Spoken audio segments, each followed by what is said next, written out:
मुंबई 1980चं दशक। सकाळचे 7 वाजले की शहराच्या रस्त्यावर डबेवाल्यांच्या सायकलींचा आवाज घुमू लागायचा। मराठी माणसाचा अभिमान असलेला हा व्यवसाय मुंबईच्या नसानसात भिनला होता। पण एके दिवशी या डबेवाल्यांच्या चेहऱ्यावरचं हसू गायब झालं। मुंबईतल्या काही बाहेरून आलेल्या व्यापाऱ्यांनी आणि गुंडांनी त्यांच्यावर दादागिरी करायला सुरुवात केली होती। डबे लुटले जायचे, धमक्या मिळायच्या, डबेवाल्यांना दिवसा ढवळ्या फिरणे अवघड झाले होते। यामुळे मराठी माणसाच्या पोटावर पाय पडू लागला। ही बातमी जेव्हा एका माणसापर्यंत पोहोचली तेव्हा मुंबईत एकच वादळ उठलं। तो माणूस होता म्हणजे आपले बाळासाहेब ठाकरे, शिवसेनेचा वाघ, मराठी माणसाचा हृदय सम्राट। डबेवाल्यांवर होणारा अन्याय बाळासाहेबांनी एका झटक्यात कसा दूर केला या घटनेचा सविस्तर आढावा घेऊयात। नमस्कार, मी रवी लाटे, मराठी मिरर मध्ये आपलं स्वागत आहे। एका संध्याकाळी बाळासाहेबांचा फोन खणखणला।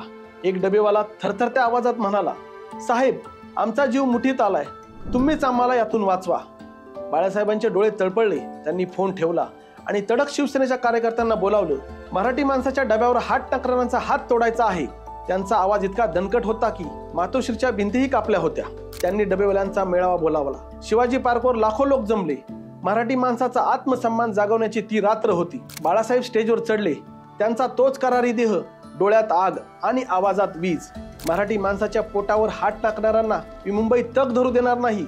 त्यांनी त्या व्यापाऱ्यांना आणि गुंडांना थेट इशारा दिला, 24 तासाच्या आत मुंबई सोडा, नाहीतर शिवसैनिक तुम्हाला शोधून काढतील। उपस्थितांनी टाळ्यांचा कडकडाट केला। डबेवाल्यांच्या डोळ्यात अश्रू तरंगले। त्यांना वाटलं, हा माणूस आमच्यासाठी लढतोय। त्या रात्रीच मुंबईत खळबळ उडाली।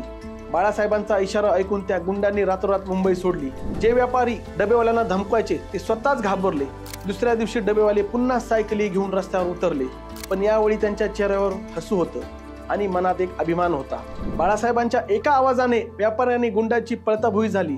बाळासाहेबांनी फक्त डबेवाल्यांचा व्यवसायच वाचवला नाही, तर मराठी माणसाचा स्वाभिमान पुन्हा जागावला। हा किस्सा बाळासाहेबांच्या बंडखोर स्वभावाचा आणि मराठी माणसाप्रती असलेला त्यांच्या निष्ठेचा पुरावा आहे। ते केवळ राजकारणी नव्हते, तर मराठी माणसाचा आवाज होते। आज बाळासाहेब आपल्यात नाहीत, पण त्यांचा आत्मा प्रत्येक मराठी माणसात जिवंत आहे। त्यांनी शिकवलं की मराठी माणूस कधीच झुकणार नाही। तर हा आमचा व्हिडिओ कसा वाटला हे कमेंट करून नक्कीच सांगा आणि आमच्या चॅनेलला सबस्क्राईब करायला विसरू नका। धन्यवाद।